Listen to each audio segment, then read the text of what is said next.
Have you ever wondered what are the 5 main ingredients in cake? Well, in this video, I'm going to tell you which ones they are. Number 1 is butter. I like to use butter in my cakes. Some people use margarine and they say it's okay, but I've tried using margarine and it just doesn't work well for me.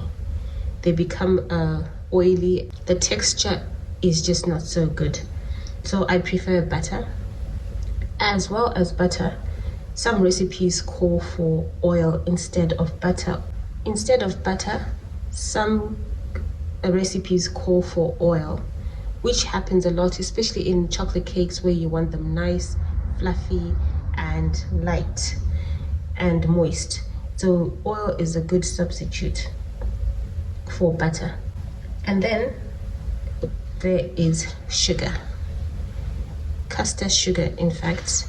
Caster sugar, because it is fine, it has got very fine granules which don't show up in your cake, because sometimes I've noticed with some really granulated sugar, the granules are too thick that sometimes you can still taste them in cake, but it doesn't happen so much anymore because granulated sugar is not as granulated as it used to be, or that's my experience anyway. So sometimes if you only have granulated sugar, you can actually use it, because I have done that before, especially if it's white granulated sugar.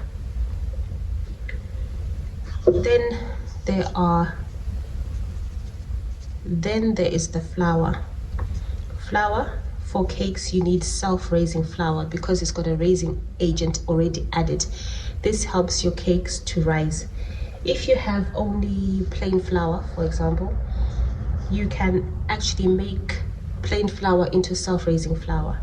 You do this by adding baking powder to it. So in here I have 100 grams of plain flour, and then I add a teaspoon of baking powder, like that. Mix it, and this is now self-raising flour. It is that simple to make self-raising flour. Okay, so if you have baking powder and plain flour at home, there's no need to go out and buy self-raising flour.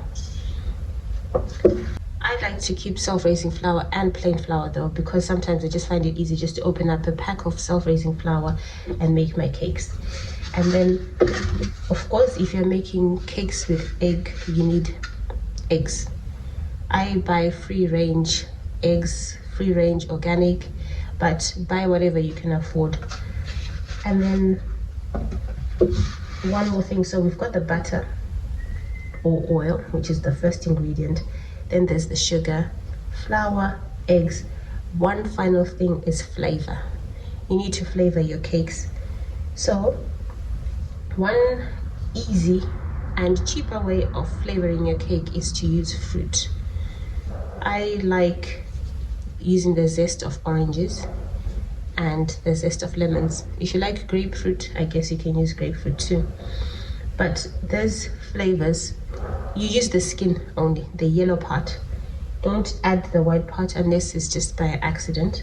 So how you get the skin off is you can use a grater, okay, or a zester. A zester is quite good to take off the zest, but you can just grate your zest and add it to your ingredients. Another flavor which is quite popular is vanilla extract. If you have vanilla extract, you can use that to make your cakes. Then I also have these flavors.